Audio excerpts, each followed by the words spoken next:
वहीं देश आज कारगिल विजय दिवस मना रहा है। 26 जुलाई 1999 का वो दिन भारतीय सेना के इतिहास में सुनहरे अक्षरों में दर्ज है और इसी दिन भारत ने दुनिया के सबसे मुश्किल युद्धों में से एक कारगिल युद्ध में भी विजय हासिल की थी। इस साल कारगिल विजय दिवस की 23वीं वर्षगांठ है और आज हम आपको इस खास दिवस पर इस युद्ध से जुड़ी कुछ खास बातें बताते हैं। देखिए हमारी एक खास रिपोर्ट।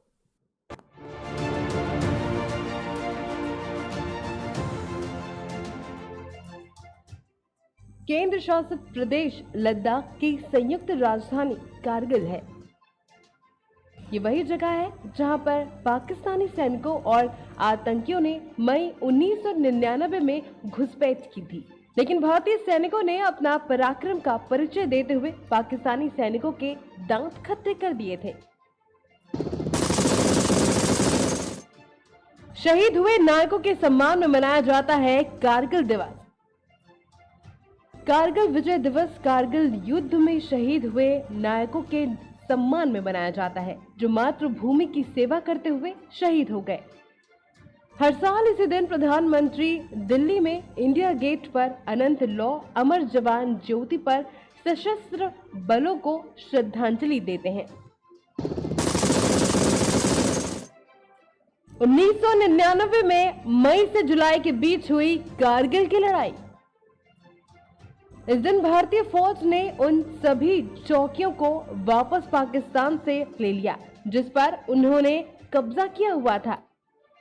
यह लड़ाई जम्मू कश्मीर के कारगिल जिले में साल 1999 में मई से जुलाई के बीच हुई थी। पाकिस्तान के तत्कालीन प्रधानमंत्री नवाज शरीफ को जानकारी दिए बिना तत्कालीन पाकिस्तानी प्रमुख जनरल परवेज मुशर्रफ ने कारगिल में घुसपैठ करवाई थी। 7 दिनों तक चले इस युद्ध में शहीद हुए भारत के सैनिकों को कारगिल विजय दिवस में याद किया जाता है। 2 महीने चला था युद्ध।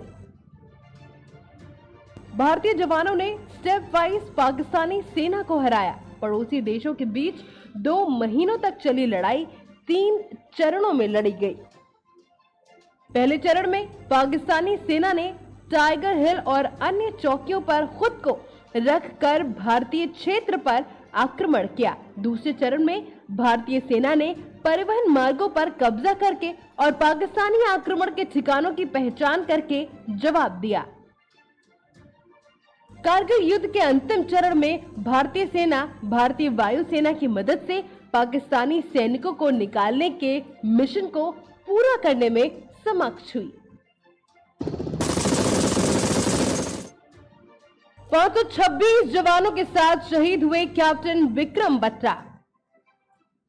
26 जुलाई 1999 को सेना ने पाकिस्तान पर भारत की जीत की घोषणा कर दी। हालांकि मरने वालों की संख्या बहुत ज्यादा थी क्योंकि युद्ध ने भारतीय पक्ष में 527 लोगों की जान ले ली थी। कैप्टन विक्रम बत्रा उन वीर जवानों में से एक हैं जिन्होंने देश के लिए लड़ते हुए अपनी जान गंवाई। उन्हें भारत के सर्वोच्च वीरता सम्मान परमवीर चक्र से सम्मानित किया गया था। हाल ही में कैप्टन बत्रा के जीवन और राष्ट्र के लिए उनके बहादुर योगदान पर शेरशाह नाम की एक फिल्म भी बनाई गई है। कैप्टन विक्रम बत्रा को मिला मरणोपरांत परमवीर चक्र। 26 जुलाई 1999 को सेना ने मिशन को सफल घोषित किया, लेकिन जीत की कीमत बहुत ज्यादा देनी पड़ी थी। कैप्टन विक्रम बत्रा कारगिल युद्ध के दौरान शहीद हुए वीर जवानों में से एक थे। बत्रा को मरणोपरांत भारत के सर्वोच्च वीरता सम्मान परमवीर चक्र से सम्मानित किया गया था। हाल ही में विक्रम बत्रा के जीवन पर आधारित शेरशाह फिल्म भी बनी है, जो कि लोगों के बीच काफी चर्चा का सबब है। कारगिल युद्ध का क्या था कारण? अक्टूबर 1998 में उस समय के राष्ट्रपति परवेज मुशर्रफ ने कारगिल प्लान को मंजूरी दी थी। कारगिल की ऊंची पहाड़ियों पर पाकिस्तान के सैनिकों ने कब्जा कर लिया था। नियंत्रण रेखा के जरिए घुसपैठ करने की साजिश थी। भारतीय नियंत्रण रेखा से पाकिस्तानी सैनिकों को हटाने के लिए ये युद्ध हुआ था। कारगिल विजय दिवस का महत्व। इस दिन भारत के प्रधानमंत्री इंडिया गेट पर अमर जवान ज्योति पर सैनिकों को श्रद्धांजलि देते हैं। देश को बाहरी ताकतों से सुरक्षित रखने में भारतीय सेना के योगदान का जश्न मनाने के लिए देश भर में समारोह भी आयोजित किए जाते हैं।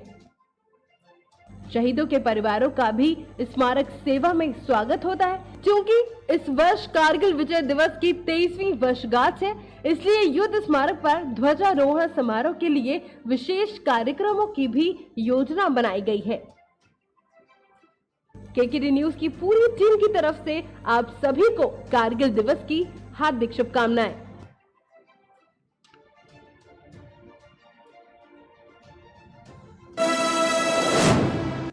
वहीं यूपी की सियासत में इन दिनों कुछ अलग ही रंग देखने को मिल रहा है। अखिलेश और राजभर का साथ छूटने के बाद अब सवाल कई है कि आखिर बीजेपी का प्लान क्या है। क्यों बीजेपी राजभर पर इतना मेहरबान है, इसके पीछे की जानकारी आपको बताते हैं इस खास रिपोर्ट के जरिए।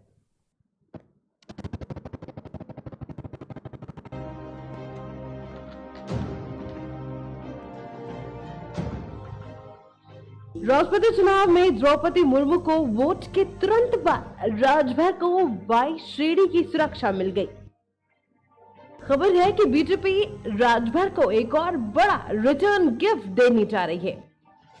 सूत्रों की माने तो बीजेपी उन्हें एमएलसी की सीट दे सकती है। जी हाँ, सही सुन रहे हैं आप। बीजेपी राजभर के बेटे को एमएलसी की सीट दे सकती है क्योंकि उत्तर प्रदेश में विधान परिषद की 2 सीटों पर 11 अगस्त को मतदान होना है। इन दोनों सीटों पर सोमवार को नामांकन के लिए अधिसूचना जारी हो गई। सूत्रों की माने तो इसमें से एक सीट पर बीजेपी ओम प्रकाश राजभर के बेटे को विधान परिषद भेज सकती है। जीत के लिए वोटों की जरूरत।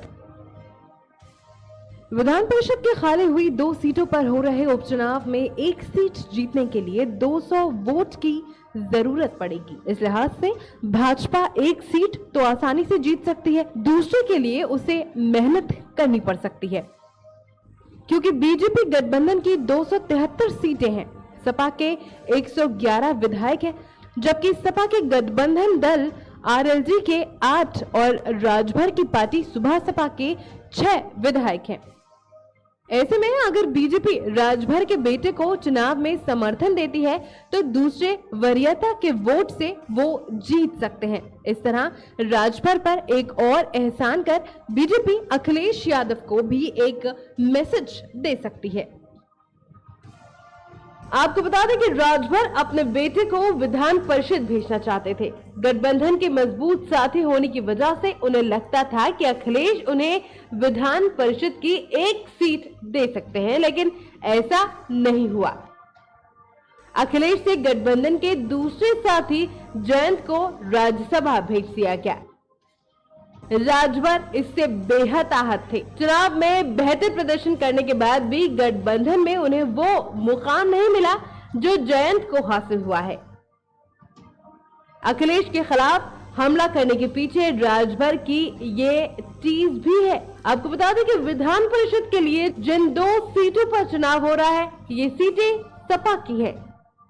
सपा नेता अहमद हसन के निधन और ठाकुर जयवीर सिंह के इस्तीफे के बाद ये खाली हुई हैं। यूपी में अभी विधान परिषद की कुल 8 सीटें खाली हैं। इनमें से 2 सीटों पर चुनाव हो रहा है और 6 सीटों पर मनोनीत सदस्यों के लिए है, जिस पर राज्यपाल द्वारा नियुक्ति होगी। ये सभी 6 सीटें भी बीजेपी के ही खाते में जाएंगी। अब आगे क्या कुछ होता है, ये देखने वाली बात होगी।